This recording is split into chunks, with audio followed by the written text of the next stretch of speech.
Thanks everyone for coming. We may have some more, but I think a lot of kids are around. Here's some more. Yay. Hi, Janice. We have a plan for today, and it's a little bit organized and structured in the beginning. But our anti-racism team welcomes you, and we'll have hopefully plenty of time at the end for conversation. I wanted to explain that you have received both there and on handouts a list of resources, and those resources are for you to explore. There is so much good information. What we're doing today is really information mostly from the League of Women Voters of California, from Church Impact, California Church Impact, and from the Friends Committee on Legislation in California. We found these in previous election cycles to be very reliable and to integrate what we just prayed about, bringing our faith into our voting. So the plan is today that we will go through these 7 propositions, and we expect to just go through them at first. We have 5 minutes each on each proposition, and that way we can complete all of them by the hour. And then we can leave time, as much time as you want, to converse about them, to discuss. And again, because of the nature of this, we are not making any recommendations. We're telling you how others have made recommendations. Okay, sound like a deal? Okay. The next is Kristen is going to give a little information about the types of ballot measures we are going to look at or going to decide on. So do you want to share about and then she's going to go right into the Proposition 1. Sound okay?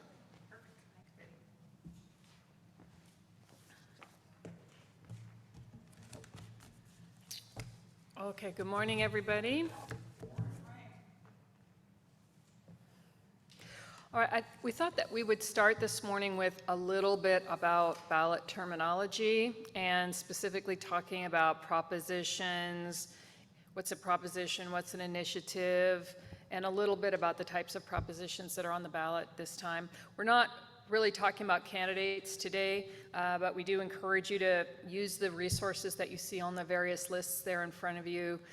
You can learn more about the candidates as well as the propositions. Okay, so what's a proposition? You've seen that maybe some of you brought general information guide with you or your ballot. You'll see that word near the top there, propositions. So a proposition is a proposal. It's a proposed state policy. It's been put on the ballot so that voters have an opportunity to vote for it or against it. And the legislature can put things on the ballot in the form of a proposition, or individual people, or more commonly organizations, can put initiatives on the ballot, and they also can be under that umbrella of a proposition. So propositions, if the legislature puts them on, they can do constitutional amendments. We actually see one of those today. Proposition 1 is a constitutional amendment that the legislature has put on the ballot this time. The legislature also commonly puts bond measures on the ballot, so you've seen those often in the past. That's also a proposition, a type of proposition. And they can put other proposed changes on the ballot as well. And then there are other kinds of things that come under that header of proposition that are initiatives started by individual citizens, or, as I say, organizations. Often unions often put propositions on the ballot, environmental organizations, also sometimes big companies put initiatives on the ballot, and they have to gather enough signatures to get on the ballot, and then of course they have to rally support to get people to vote for, or then there may be opposition as well. So proposition is the category for all of those things, whether they were put on the ballot by the legislature or by individuals or an organization.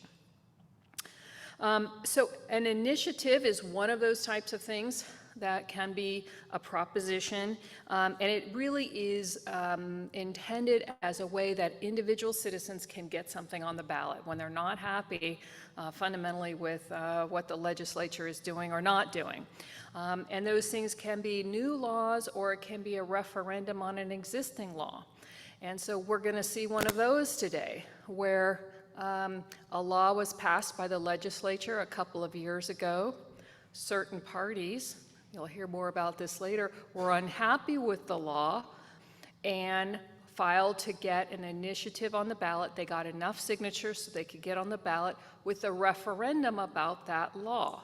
And now the citizens get to vote on whether that law goes into effect or not. So that's a type of initiative, and again, we're going to see an example of that today. Let's see, is there anything else? So I think that's really what I wanted to cover. The constitutional amendment, by the way, and we're going to start with that one in just a minute, that to get on the ballot has to pass the legislature by a 2/3 vote, and then it has to have a majority vote of the citizens, the people who vote, in order to pass a constitutional amendment here in California. Are there any? Well, we're going to hold questions till the end, so I'm going to jump ahead. I'm going to go ahead and start talking about Proposition 1. Let me just get my little timer here.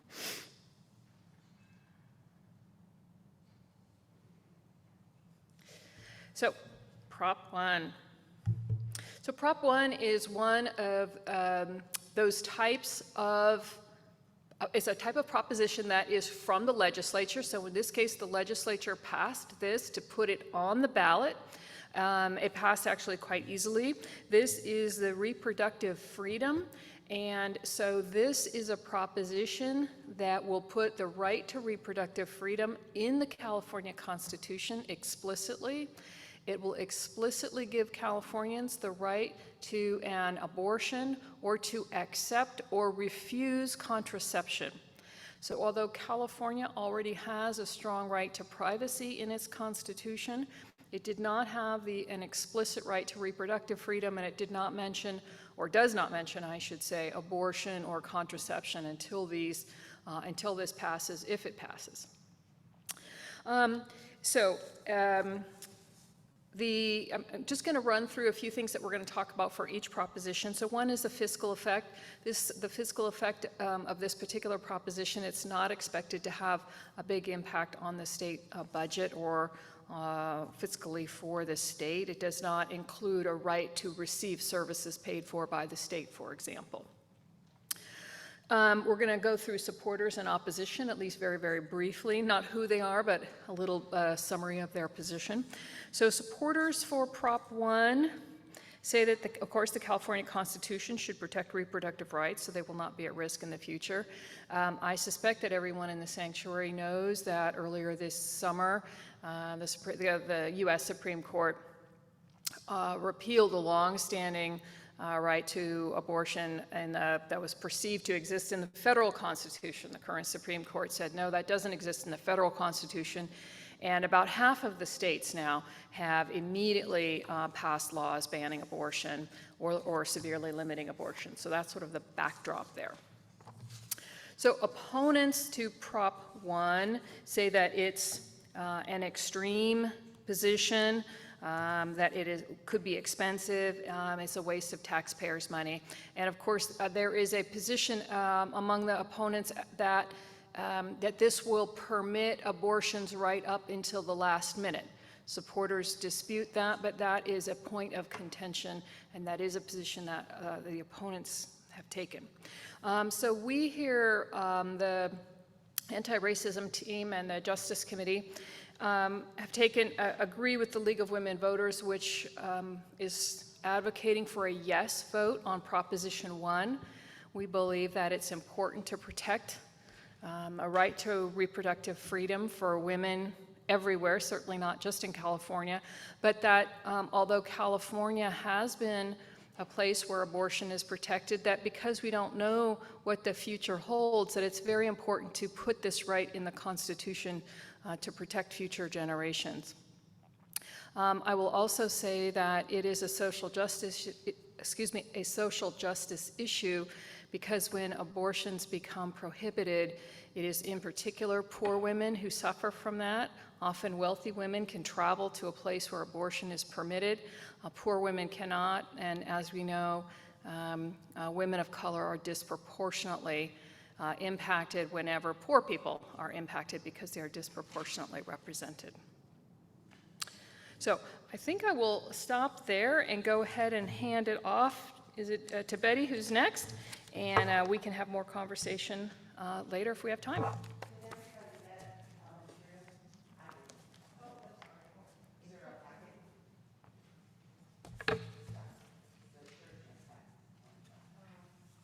I have one. I have an extra if she needs it.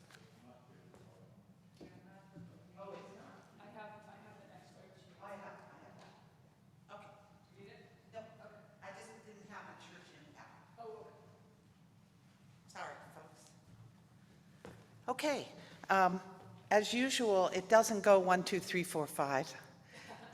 And the next proposition on the agenda is Proposition 26. So I think this is one of two. Proposition 26 and 27 kind of travel together. They are both related to online betting, sports betting. And they are both, I love to look on Voter's Edge, and I did so again last night and today, because Voter's Edge, which is on your votersedge.org, is a nonpartisan, wonderful analyzing tool. You put your zip code in it, and it comes right up. Your ballot comes up. And you can now actually mark on Voter's Edge what your choices are. So you can have that with you when you go to vote. So go to Voter's Edge, and the other cool thing about Voter's Edge that I really particularly like is that it has supporters and what the supporters say and what the opponents say, which we'll be talking about today. But Voter's Edge also has who has contributed money. And you have at the bottom of the listing of that particular proposition a list of who gave, to what side, and how much they gave. And that is very telling, even though it's at the end of the description. When you go there, you know exactly who is A, putting this on the ballot, and B, supporting it, or not, opposing it. So let's talk about Prop 26 in that context particularly. It allows in-person roulette, dice games, and sports wagering on tribal lands. This was put on the ballot by petition signatures. It also allows sports wagering at certain horse racing tracks, private lawsuits to enforce certain gambling laws, and directs revenue to the general fund. And this is important too, as you'll see. Remember, some propositions are prescriptive, that they go to a new fund, which you'll hear about in Proposition 27, and then, or they go to the general fund. And you know that the general fund then is essentially allotted, mostly in California, to education, healthcare, and incarceration costs, mainly jail workers. So the biggest pieces of the California budget are allotted to education and to healthcare, and of course to salaries, but mostly to those two, and when you look at a pie chart. The question is asked in 26, should California increase the allowable gambling activities at American Indian-owned casinos, and B, allow betting on sporting events at casinos and horse racing tracks? And herein lies the underlying issue for both 26 and 27, and it's the online betting. It's about 6 or 8 companies that you'll see at the end of these propositions that are supporting these to allow online betting, in this case at tribal casinos. It also allows tribal casinos to do more kinds of games than they are currently able to do. Passing Prop 26 would legalize in-person sports betting, roulette, and dice games. Dice games including craps and all of those things that go on in regular casinos in these tribal casinos where they're already operating, but these would be additional things that they could offer. It would also legalize in-person sports betting at 4 horse racing tracks and allow private lawsuits against illegal gambling. That is a very confusing feature to this, and I don't understand it at all. But I think if you really read a little bit more in there, it's significant. The fiscal effect, a budget effect, is it increases state revenues, possibly reaching tens of millions of dollars annually. Some of these revenues would support increased state regulatory and enforcement costs that could reach the low tens of millions of dollars annually. And this is an important point because both 26 and 27, some money would go to cover the costs of the regulation. But when we talk about the regulation, and particularly in 27, it is so complex. The regulation costs, I'm thinking, are going to just be very close to whatever they get to go to the state. And both of these propositions require the state to cover the regulation costs out of the fees that are generated. So it's a really important point there. Supporters say Prop 26 would allow California's tribes to provide vital services like healthcare, housing infrastructure, and education to tribal communities. That's only after the regulation fees and the taxes have been paid. So, well, that's just my little comment. And here's a second point about the supporters say that taxing sports betting would increase the state's revenue. Oh? Look it up and look at the amounts of money. In your ballot description, there's lots of detail about this. And the cost of regulating of this, if they come on, would be incredibly, incredibly high. Opponents of this measure say it would create a huge increase in gambling that benefits only a few tribes. And secondly, gambling is addictive. Legalizing more types of gambling is bad for all public health and safety. So that's the general issue. And they try to link it up with the tribal lands in 26. In 27, it's a much broader deal. So let's look at 27 now. Prop 27 is really the broader initiative. It's not an initiative, it's a proposition and put on there by petition signatures. Both 26 and 27 are put on by petition, essentially by individuals. But if you look in those contributor lists, there's very clear who these contributors are and where the supporters and opponents are. Proposition 27 allows online and mobile sports wagering outside of tribal lands. It allows Indian tribes and affiliated businesses to operate online mobile sports wagering outside tribal lands. You know, this tribal thing is through both of these, but it feels to me that the Native American thing is kind of complicating it all. This is really about sports betting online. And you'll see, when you see the amounts that contributors have given for this, who wants this, and why. They're contributing tens of millions of dollars for this to pass. The list of people that are contributing for the passage of 27 are huge, huge internet sports betting companies. The question here in 27 is, should California allow online and mobile sports betting for people 21 years of age or over? How do you tell when somebody is betting online what their age is? Is this really going to be 21 and over?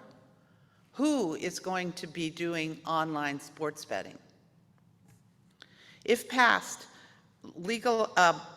Proposition 27 would legalize online sports betting in California, not on tribal lands, which is just a real distractor, for people 21 and over. Bets could only be placed through a gaming tribe, one who is already gaming, and they pay an extensive fee to be a gaming tribe, or qualifying businesses. Who are they? Most of the revenue from betting fees and taxes would address homelessness and the mental health needs of people who are homeless. The rest of the money would support Native American tribes. How do we know that's true? Exactly. Here's the deal. After regulation costs are paid, after the sports betting companies have paid I believe it is $100 million one-time cost to bring their sports betting into tribal casinos or any casinos, then a little bit of that tax and that would come back, but it has to be first paid for control and regulation and monitoring of all of this. And we don't even know what the monitoring would be to keep people 21 and less out of this business. The fiscal impact, budget impact, is increased state revenues, possibly in the hundreds of millions of dollars, but not likely to exceed $500 million annually. Some revenues would support the state regulatory costs, possibly reaching the mid-tens of millions of dollars annually. Fees for the gaming companies, $100 million I mentioned one time, plus a smaller renewal every 5 years. But there is a 10% tax on the tribes who are offering the sports betting after they've already applied to be a license and to become a tribal casino, etc. So there's immense costs, and the only tribes, one of the opponents' claims is that it's only certain tribes that have that kind of money to become, do and have the sports betting there. They are not receiving the $100 million fee from the sports gaming company. The opponents say that large out-of-state gambling companies would profit off of Californians and block smaller operations from the market. When you look in who's opposing this and supporting the opposition of this, it's the small bands of Indians, they call them a band of different tribes that have small casinos. It's not the 3 or 4 giant ones. It's the smaller casinos. And that's all I have to say about that, but check out Voter's Edge and particularly the contributors.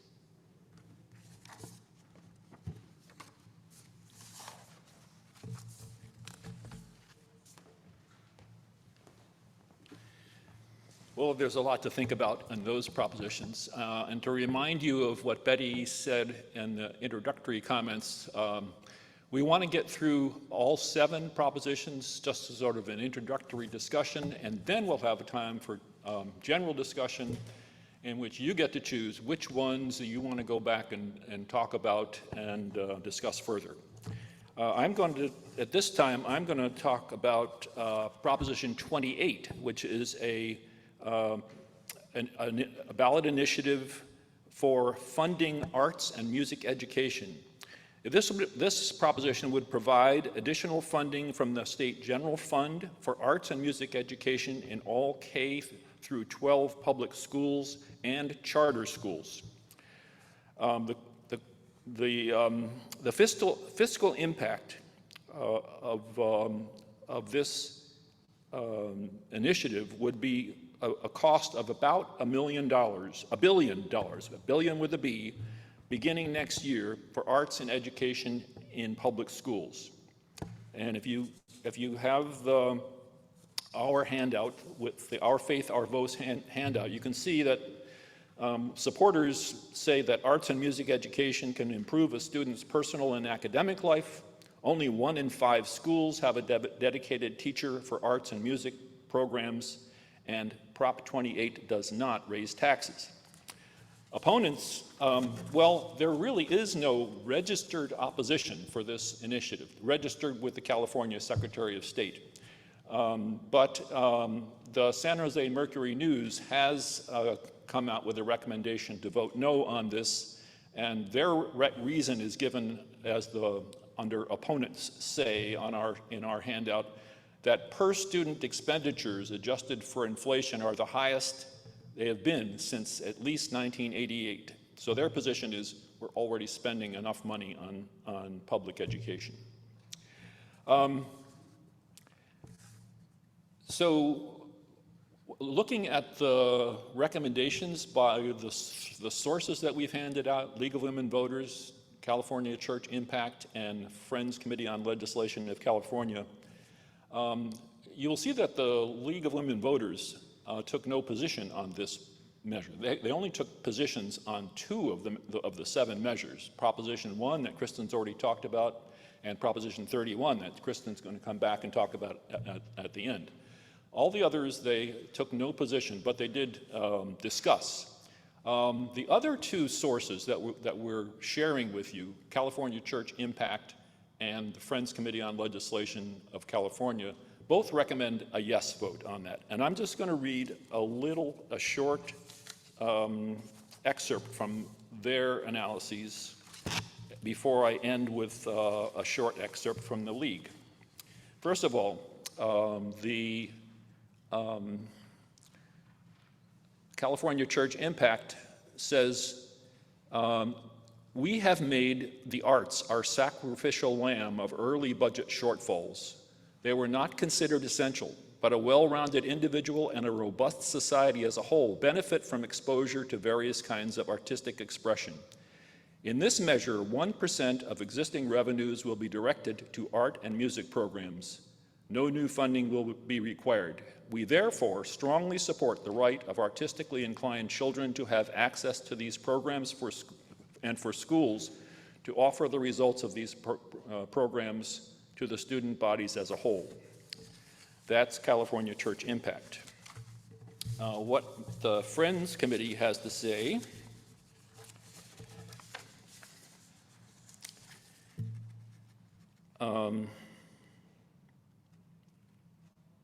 currently, there is no dedicated funding for arts and music education, which includes dance, coding, animation, computer graphics, costume design, and filmmaking, in addition to traditional arts and music programs, all of which promote creative expression and are gateways to higher learning.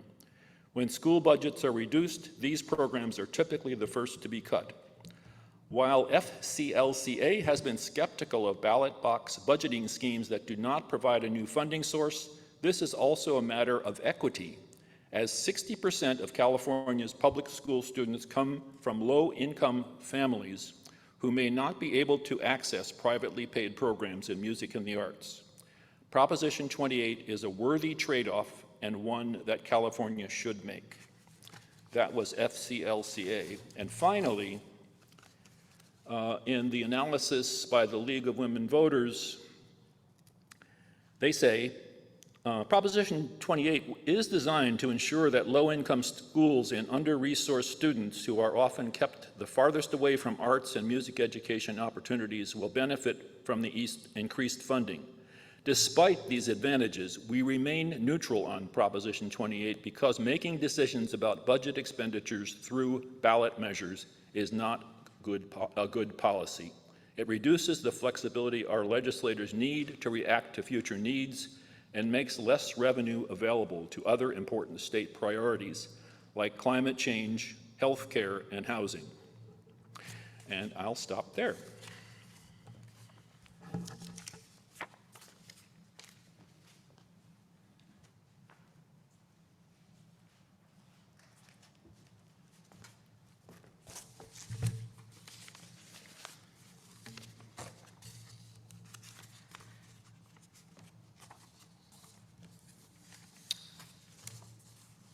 Okay, I'm going to now cover Proposition 29. This is the return, the third time this has been before us, this issue of dialysis clinics. Proposition 29 is called, it says kidney dialysis clinics requirement. It requires on-site licensed medical professionals at kidney dialysis clinics and establishes other state requirements. And again, these clinics, these are privately owned. There are no public ones except in the Veterans Administration and emergency dialysis at hospitals. But people that are on chronic need for dialysis, sometimes 2 or 3 days a week, they must go to one of these other clinics. Is this the referendum? No, because it was never law. And that's one of the complaints from the League and why they don't want to either approve or recommend this or not, is that this is healthcare decision-making. But the reason it's in here is that these clinics are not controlled or regulated by Medicare or Medi-Cal. These are private places, and they are outside the Centers for Medicaid and Medicaid. They're not run by CMS, they are regulated. That's what, to some extent, but not but in the same regulation that, right, that CMS is? Well, this would be additional requirements from what exists today. Got it. There are regulatory standards. Thank you. There are, sorry, this is my healthcare background coming out. So Yeah. there are regulatory standards for these clinics, but they don't include the details that are here, the staffing suggestions or requirements that would be in this law if Right. it were to pass. Great. Everybody get that? Okay. I apologize. So we're talking about additional requirements. Okay. So the background is we know these, and we all probably know people that need to have dialysis 2 or 3 times a week. These are licensed, as Kristen says, licensed dialysis clinics that provide the dialysis. And when a person is receiving dialysis, their personal doctor must visit them at least once a month, but not in the dialysis clinic. Usually they go to their own doctors, or the doctors in certain circumstances may go to them, but not in the dialysis clinic. These are essentially clinics where you come in, have your dialysis, and go home. Sometimes private insurance is used. Private insurance pays higher rates for treatment than Medicare and Medi-Cal. And we heard about that the last time this was on the ballot, because they were talking about insured beyond Medicare and Medi-Cal. But those are funding mechanisms, not necessarily with details of how to be run. If passed, Prop 29 will require clinics must have at least 1 doctor, a nurse practitioner, or a physician assistant present during all treatment hours. I went back and read this. It also says a doctor may be available by telehealth. So we're not saying a present person necessarily, because under these, this proposed, a doctor could be available or a professional could be available by telehealth. Clinics must report any dialysis-related infections to the state every 3 months. This comes because people have gotten more infections in certain places where healthcare personnel was not there. Clinics must disclose who owns the clinic to the patients, and this was not formerly done. They thought they were in a hospital, and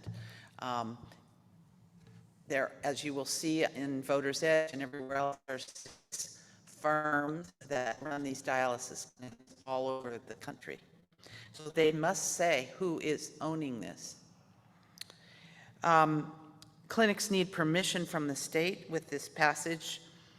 They need permission from the state before closing or reducing services. Clinics can't refuse to treat patients based on how they are paying for their treatment. The budget and fiscal impacts, increased kidney dialysis clinic requirements would cost the government in the low tens of millions of dollars each year. And I presume, you know this better than I do, but I would presume that is in the salaries of these people that they must employ to provide professional services. It is about healthcare worker salaries. It made me think, I wonder what the people that are there, the phlebotomists or people who are not licensed healthcare professionals, what are they? And we don't, because again, it's not regulated in that way. So their salaries are not regulated. I will say they are represented. They are represented. And that's why this is on the ballot. Well, yes, and because the main sponsor of this and supporter is the SEIU, who is the largest representation of health workers, including nurses. Our CNA, which used to be a professional organization and union, is now all part of SEIU, and they have this huge representation of many, many, many healthcare workers of different types. So supporters say that dialysis is a dangerous procedure. Clinics should always have a healthcare provider available to help. Prop 29 would prevent discrimination and protect patients in rural communities where they can't find, even if they wanted to. But telehealth would help that a lot. Prop 29 would take healthcare providers away from hospitals, emergency rooms, which is baloney. We can't find them in the hospitals and the emergency rooms. Why are they, you know, it's going to be difficult no matter what to find good, qualified, trained healthcare workers wherever. And some dialysis clinics in the state may close due to increased costs. My own personal perspective on this is that these clinics make tremendous profits. And so whether the costs will really go up by hiring one healthcare worker or using one telehealth person, I don't know. But that's, the opponents say that. The League of Women Voters thought this, again, was another time background of too much complication and too much engagement in the specifics of running dialysis. So they took a neutral position. The church impact, I just on that, and they say a yes vote. They support the SEIU and people who have written this law. I'm not sure about the Friends Committee. Friends Service Committee recommended a no vote. And this sort of depends on your perspective. I think I do agree that dialysis is a complicated procedure. What can go wrong? We're right in what's our peers. So it's a very thing you have to be careful about, and it needs a well-trained individual. So that's my thought on 29.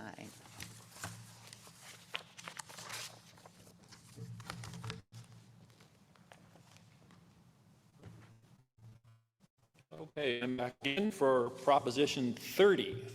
Proposition 30 is the one on an income tax for on millionaires. This proposition, also an initiative, asks the question, should the tax rate on personal income above $2 million be increased by 1.5%, no, I'm sorry, 1.75%, and the revenue dedicated to zero-emission vehicles, zero-emission vehicle infrastructure, such as electric vehicle charging stations, and wildfire suppression and prevention programs. Your question. In the fiscal effects section, we say that this would generate between $3.5 and $5 billion in revenue in most years, increasing over time. And the measure could help decrease state and local costs for wildfire suppression and prevention, though the size of the fiscal effects is difficult to predict. We have some Existing programs are insufficient to address California's poor air quality, which is largely caused by automobile exhaust and wildfire smoke. Prop 30 would make electric vehicles more affordable and would create well-paying green jobs. Prop 30 would fund completed programs to prevent catastrophic wildfire homes. Strict accountability to ensure these funds are spent as intended.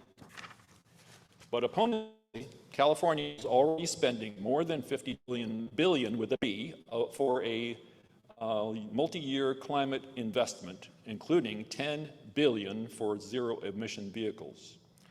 There is no guarantee that Prop 30 would make ZEVs affordable for most California families. 30 locks money from income taxes, normally a major source of school funding, into special interests. And Prop 30 is Lyft's attempt to get taxpayers to help foot the bill for the requirement to increase the number of ZEVs used. So those are the pros and cons, and there's a lot of money going into both sides on this measure as well. The League takes no position on this. They write, the League supports these goals and proposals. The need to make significant reductions in greenhouse gas emissions is clear. However, making decisions about budget expenditures through ballot measures is not a good policy. It reduces the flexibility our legislatures need to react to future needs. In this case, the problem is increased because the huge size of this program could force deep cuts in basic state programs like health care, child care, and housing assistance. However, both the California Church Impact and the Friends Committee on Legislation of California recommend a yes vote, and I'll just read excerpts from their analyses. California Church Impact says, it would be a significant contribution to reducing our production of greenhouse gases and the heating up and drying out of our state's climate. EV subsidies are called for as we push to leave our oil-dependent forms of transportation, but without inexpensive EV options available to lower and middle income families. It has been proposed that it will cause multimillionaires to flee California, but those leaving are mostly poor and middle income people faced with rising housing costs. Millionaires tend to stay where they generate their incomes.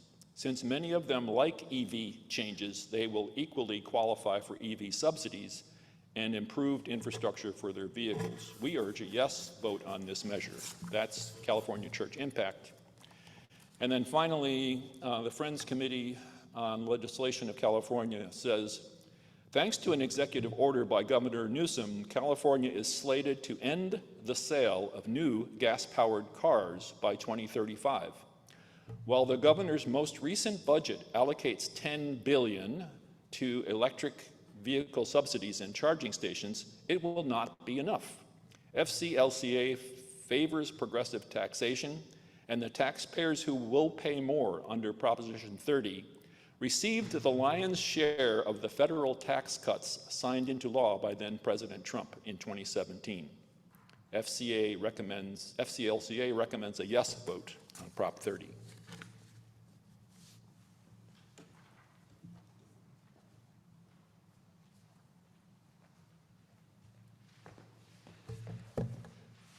Okay, I'm going to talk with you about Prop 31. This is yes or no to banning flavored tobacco products. And this is one of those types of initiatives that is a referendum on an existing law. So in 2020, the California legislature passed a law banning the sale of flavored tobacco, and immediately, basically, the tobacco companies organized and gathered signatures to put a veto referendum on the ballot. That's the ballot initiative we have in front of us today. And there are definitely opponents to the law, but it's the tobacco companies that are funding that effort. So what we're voting on is, do we want the law that the legislature passed in 2020 to go into effect, or not. And a yes vote means I want that law to go into effect. I want us to ban the sale of flavored tobacco products when bought or purchased in person at stores or through vending machines. And so, for example, a lot of e-cigarettes, the vaping cigarettes, are candy flavored. We're going to talk a little bit about that. And menthol cigarettes are also considered flavored cigarettes or flavored tobacco. Okay, so if passed, Prop 31 would ban the sale of flavored tobacco products. It would allow, as I said, this state law to go into effect. So flavored tobacco products would no longer be sold at gas stations, grocery stores, mini marts, vending machines, etc., liquor stores, and bars. I used to be a bartender and we sold cigarettes sometimes. Okay. Let's see.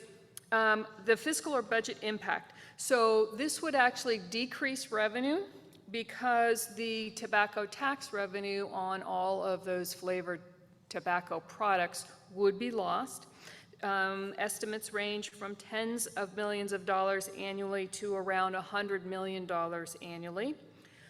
Potentially savings, long-term healthcare savings from government programs, because if you have fewer people using tobacco, your healthcare costs for the government may drop.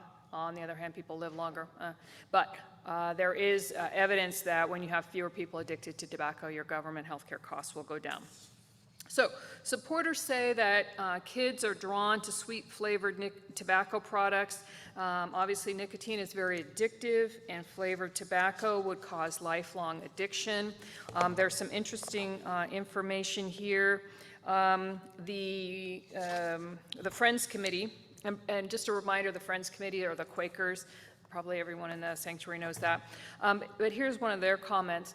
As tobacco use declines, the tobacco industry has stepped up efforts to market tobacco products to new users. New flavors like mango and blue raz are popular with young people. A 2021 survey by the U.S. Food and Drug Administration and the CDC found that more than 2 million high school and middle school students currently use e-cigarettes, with 85% of them favoring flavored tobacco products. Also, the League of Women Voters, in their comments, it talks about the 96% of high school e-cigarette users choose flavored products. 80% of kids who use tobacco started out with a flavored product. So it does seem to be an effective way to get kids to start using tobacco. So that's the supporters of the ban say. Opponents of the ban say that there's adults who like to use flavored tobacco products, and this ban would prevent them from getting flavored tobacco products. And some of them say that vaping is less dangerous than smoking tobacco products, and that if adults like flavored vaping, they should be allowed to do that. It's less harmful to them than smoking. Also, the opponents also say that this will drive purchasing underground, more illegal tobacco sales. Some of the opponents are small business owners who will be hurt if, all those gas station and mini mart owners, the people who have the vending machines in their properties, et cetera, they will be hurt by the lost revenue. And many of those are small businesses. So those are other opponents as well.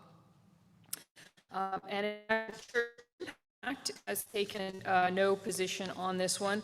Basically, for those reasons, they and other opponents believe that there are already laws that prohibit minors from smoking, and so if we would just support using tobacco products. And so what we need is to enforce the existing laws, not create a new ban that would also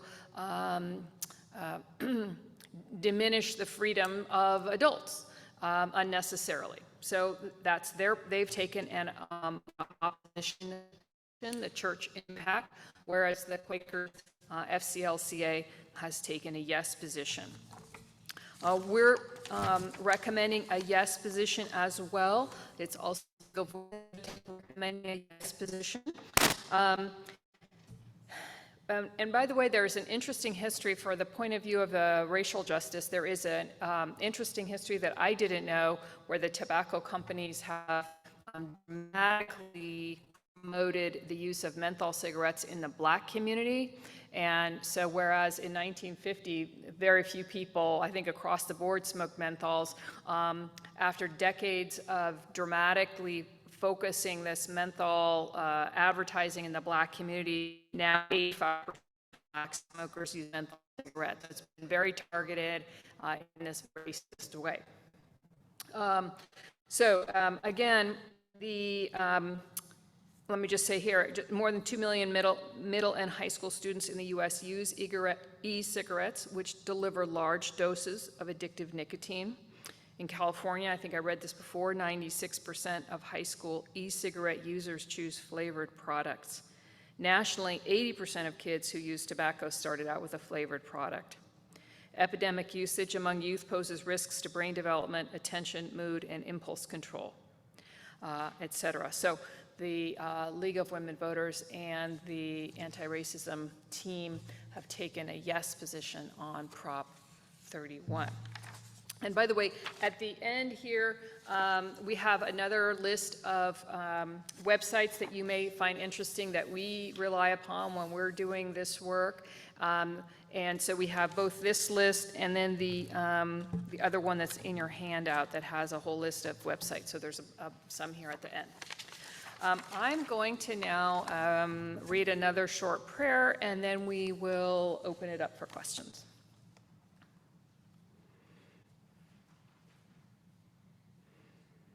Community building God, we know that questions of public policy are also matters of faith, for they help us to give substance to the beloved community which you have called us to shape.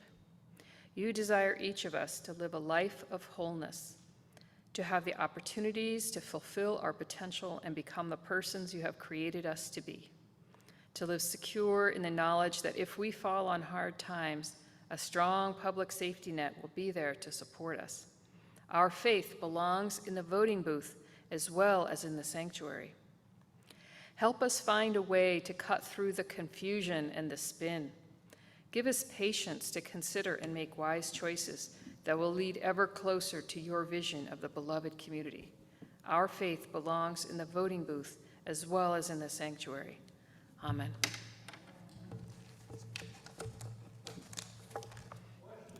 Comments?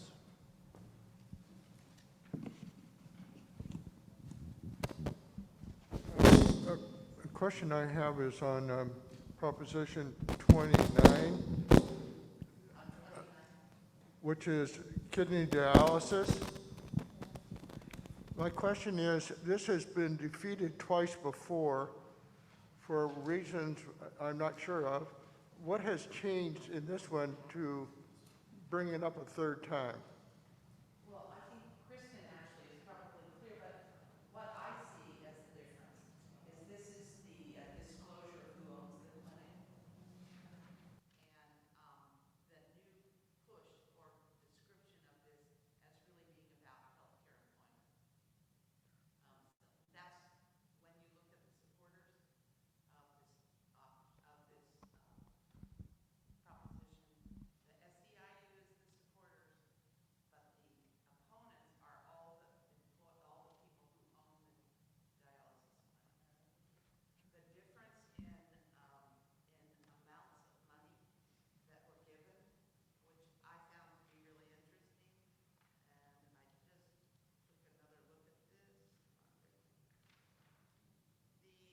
No on Proposition 29, the 5 owners of these corporations that run this, that was $86 million was given to say no on this proposition. Oh, yeah, I'm sorry. There we go. Sorry, folks. The people who own the clinics put $86 million against this proposition. The union, the SEIU, is the one that supports the proposition, and they put 29,000. Okay. But So- what I'm not hearing is there are problems with the care competency and adequacy that is a problem that needs to be fixed, and this proposition is allowing it to be fixed. I don't hear that coming out.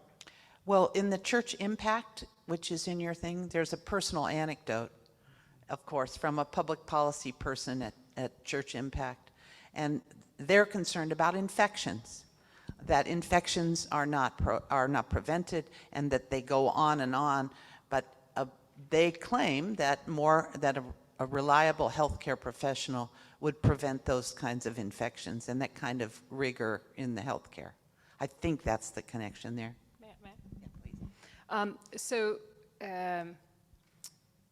I think I'll just disclose I have a history in healthcare management, so I'm more on the management side. So I would say I've not seen any evidence about staffing differences in healthcare outcomes. In the past, I can tell you from personal knowledge that these were put on the ballot directly related to bargaining by the union. Thank you. That helps me.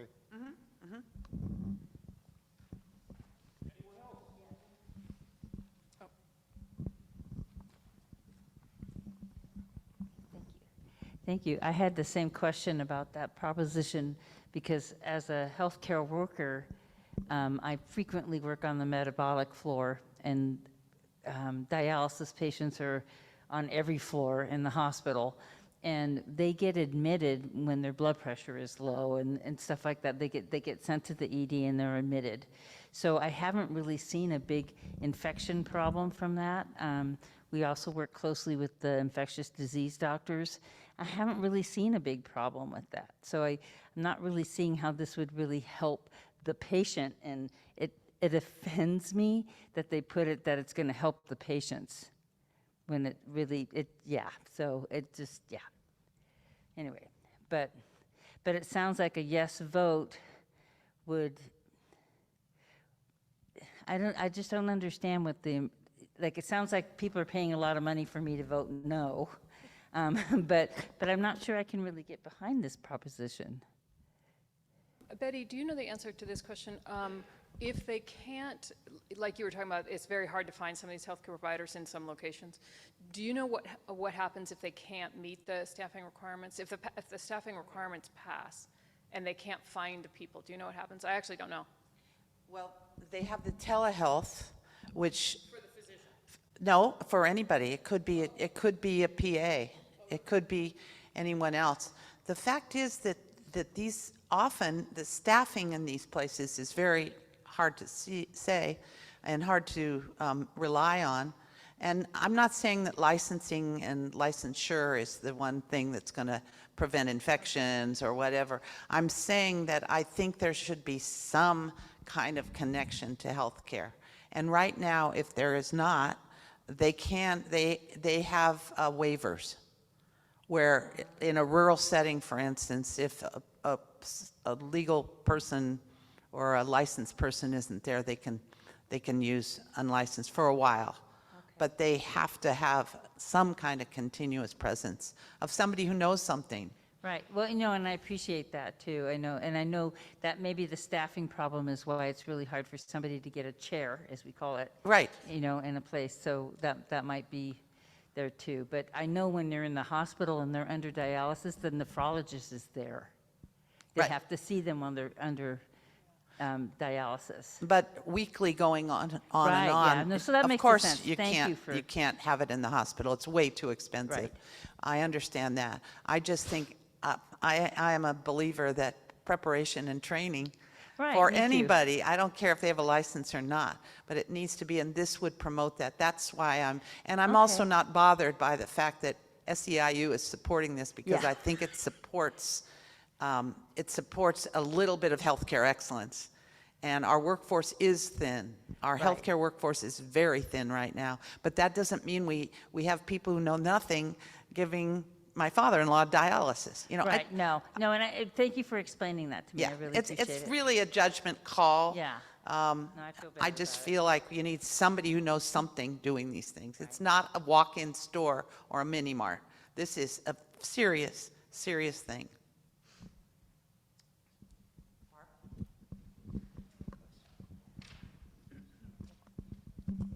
My question is about 27 and 28, is that right? The Indian 26 and gaming, 7. 26 and 27. What if they both pass? Will it just be like gaming free-for-all, or is that basically it?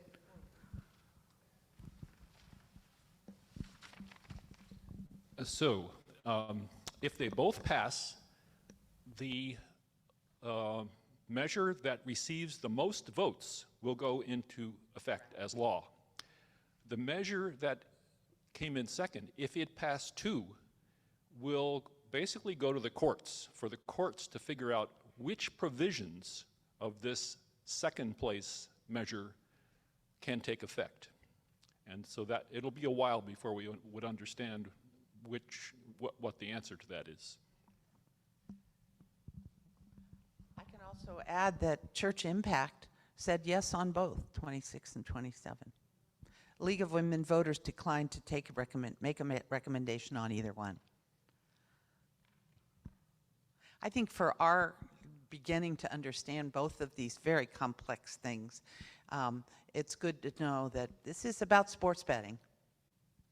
It's about sports betting. And then they add this thing about tribal and about homelessness and all these other things. They're almost distractors, aren't they? So, But for a nuanced argument on these gaming propositions, do read what the Friends Committee on Legislation in California has to say about it, and why they recommend yes on 26 and no on 27. it's kind of looking like, and I believe, but you guys correct me if I'm wrong, it's 26 is really has that sub context of parity for tribal casinos. 26 would allow them to do the bigger betting and more games, et cetera. So it would give them some parity. But in the end, there's also sports betting in there.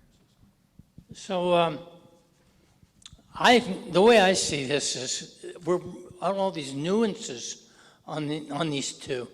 It's straightforward. No betting is good betting, in my opinion. The amount of people that get addicted is incredible. I don't know why anybody would support this. That's my opinion. Number two, we haven't talked about it, is the sports itself.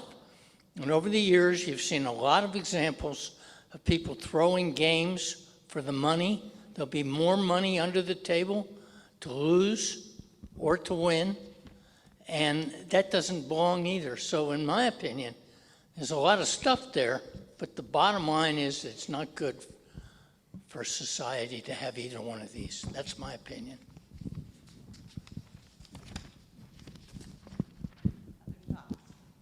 So I was looking, I'll let Diane speak first while I'm looking for a response to Jim.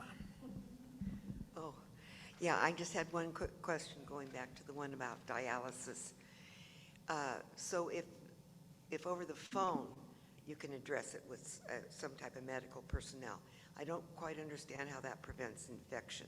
I mean, isn't that the concern about infection? That's what was brought up in this one example, which I kind of was bothered by the fact that they would even quote one person who happened to lose her mother through very sad circumstances, but still, I don't think that's a reason to consider voting one way or the other.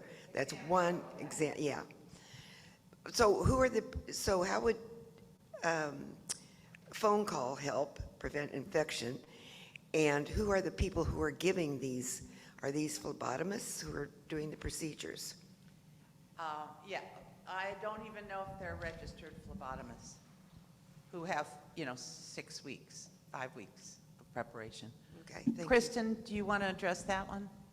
I don't know that level of detail. I don't know who the current level of staff in the clinics, and I don't know how a telehealth consultation. I know how. This is something that I've come to, Diane, and I am completely excited about telehealth now, particularly in rural areas, because telehealth is not a phone call anymore.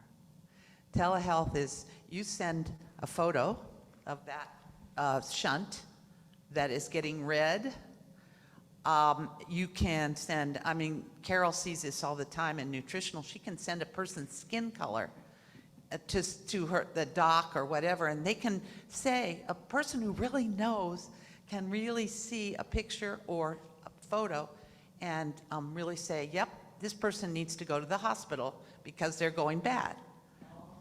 That really, Good people know how to use well, telehealth. that's very helpful, because I'm just thinking of a phone call. Right. What you're saying with the visual is quite another thing. Yeah, and the place where telehealth is really proving incredibly important is in psychiatry, because we know that we have very few psychiatrists. Northern California has 3 psychiatrists available for public health, but they now have telehealth everywhere. So I'm a big convert going forward. Thank you. They may not be able to prevent infection, but they can definitely treat them faster before they get out of hand. That's, I'm okay with that. A good person who knows this kind of stuff can see a patient going bad. So I would like to share a piece of what the Friends Committee on Legislation has to say about the gaming propositions in response to Jim's point. The Friends Committee on Legislation of California's position regarding tribal gaming is complex. FCLCA endorses the Friends' traditional opposition to gambling on moral grounds. Gambling is addictive to some, and families may become destitute because of gambling. While we continue to bear testimony against gambling, we do not feel it is right to impose our will on sovereign Native American nations. We recognize that legalized sports betting is now an inevitable reality. Under Proposition 26, it would be regulated by compacts between Native American tribes and the state of California, and it would only be conducted in person at facilities where gambling already occurs.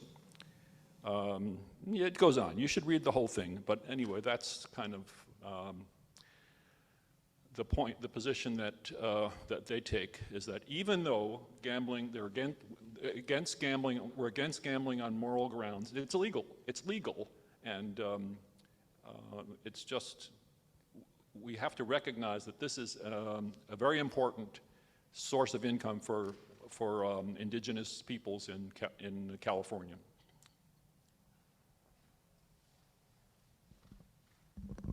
Yes, indeed, this is complicated. Do I understand that with 27, it's more likely that only the very largest casinos would be able to take advantage of that, but the smaller ones are not? Is that one of the key points of this whole thing? Is a real disparity between the tribes. Is that correct? Because the casino would have to become a licensed online betting organization, right? And that fee Yeah, it's a $100 million fee. one time, they say, but with renewals every 5 years.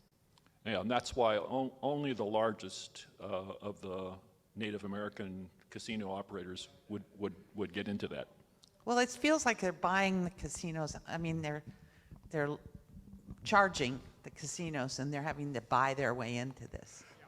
A question I have on that is, quite a number of other states already have online betting.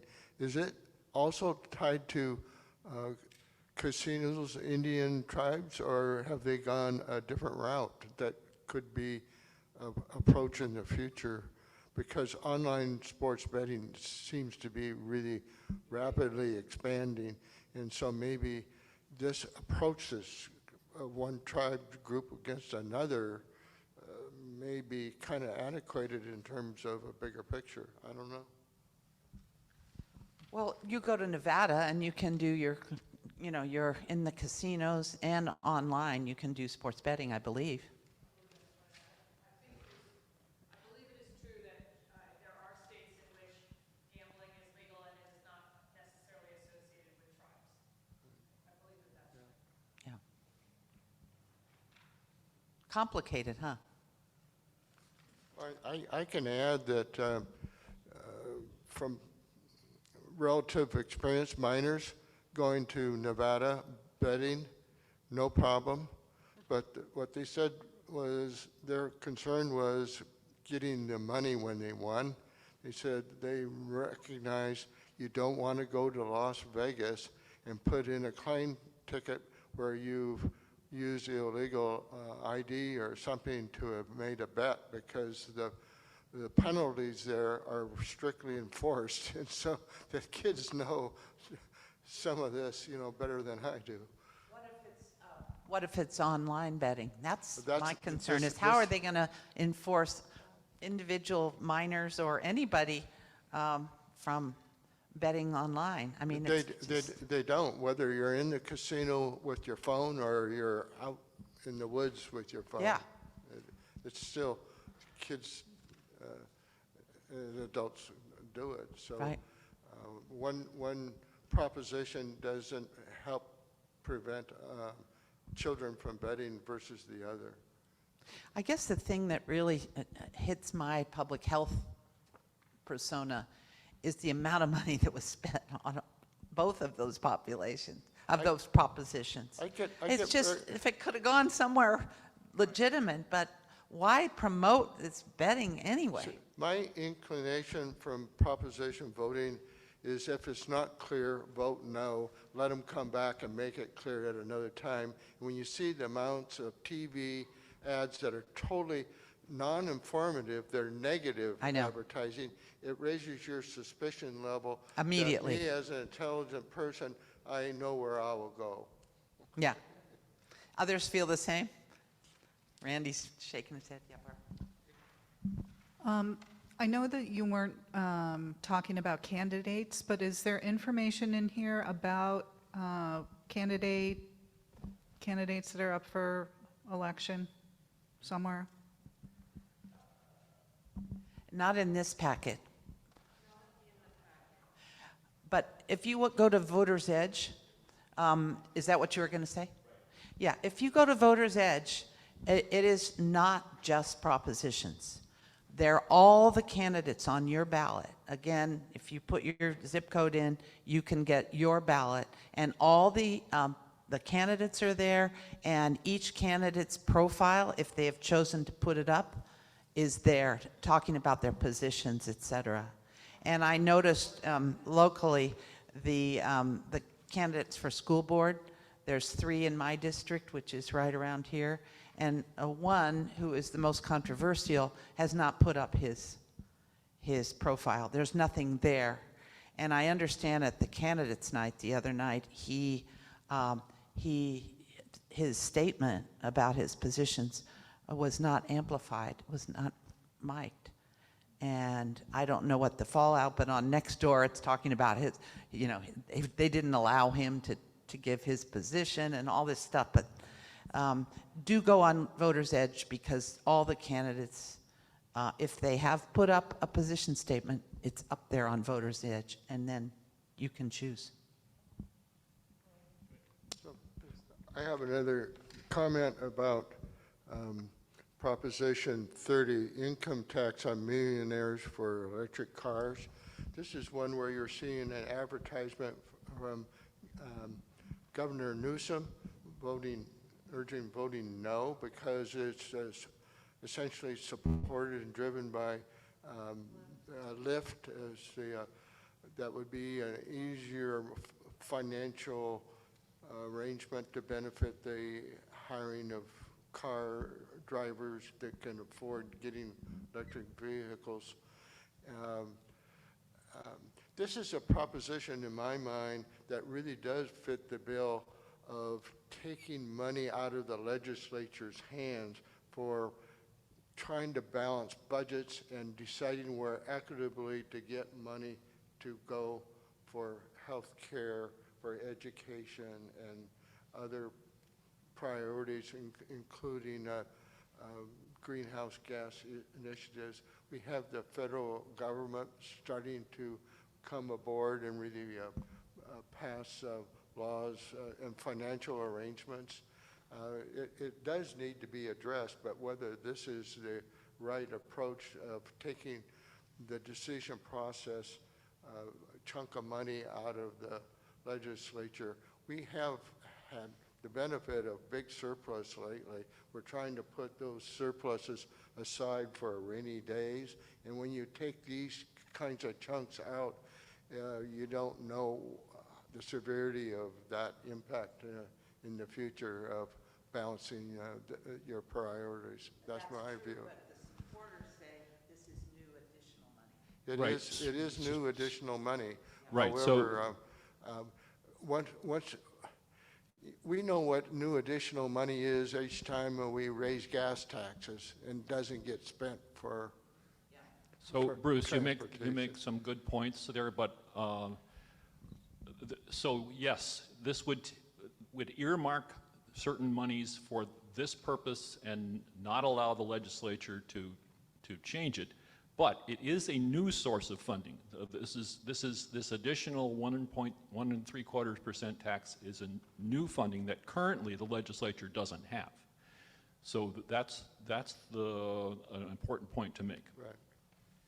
I think this is really about equity and inequality in terms of resources. I think that's what they're trying to do. So is this saying if a millionaire buys a car, there's a tax on it? No, what's it saying? If they make more than 2 million a year. Oh, only if they. Income tax. An additional income tax bump up for people making over $2 million a year on their income tax returns. No, whatever they do, it's income tax, has nothing to do whether they buy a car. So that's the source of funding. Where does the funding go? It would go to fund subsidies for buying zero-emission vehicles and for creating infrastructure for charging zero-emission vehicles. And so, yes, these same millionaires would be allowed to take advantage of these subsidies, but so can people who don't make $2 million a year. Which is the target. Yeah. Yeah, I don't really know this Lyft connection, and I know Lyft real well, but I don't understand what they're going to benefit. I don't see that, but I did see, check the supporters and the opponents of this. There are like 8 individuals who are supporting this, who are, Tom Steyer and all these philanthropists who feel like this is a legitimate thing for me to be taxed on. I'm fortunate that I have $2 million a year, and I'm okay with spending that. That's good. If I had $2 million, that's what I do. Well, when it looks like it's 2%, like it's under 2%. Yeah, it's 1 point, is it? 1.75%. Over 2 million. I would just like to point out that it is now 20 after 12, and we have overstayed our advertised time to be talking about these propositions. So thank you for coming, and if you still want to hang around some more to talk about them, you can, but I think we're going to start putting away the electronic equipment. Right. And if you'd like, we have an additional session that's open to the public from AAUW on October 20th over in Green Book, an evening, a 6 o'clock session, and anybody's invited, so go to the DAW AAUW website, and you're welcome to join us there. And I wanted to say that we will be making these resources, these copies of the ballot recommendations available on Sundays from now through the Sunday before Election Day. So if you know somebody who would like, who you think should get a copy of these, all these lists of ballot recommendations will be available here at church, probably out in the narthex for the next several Sundays. And can we email them to folks who are on Zoom or make them available on our website? Well, I put the links to those 3 recommendation sources in the Zoom, so people who could or on Zoom could get them up on their computer. And 2 years ago, in the run-up to the 2020 election, the anti-racism team established an Our Faith, Our Vote webpage on the Danville Congregational Church site. And we have plans to reactivate that and put links to all these things there as well. And stay tuned, and you're always welcome at any anti-racism/justice committee meetings. We'd love to have you. We talk good talk. It's really interesting stuff, what I've learned, so we'd be happy to have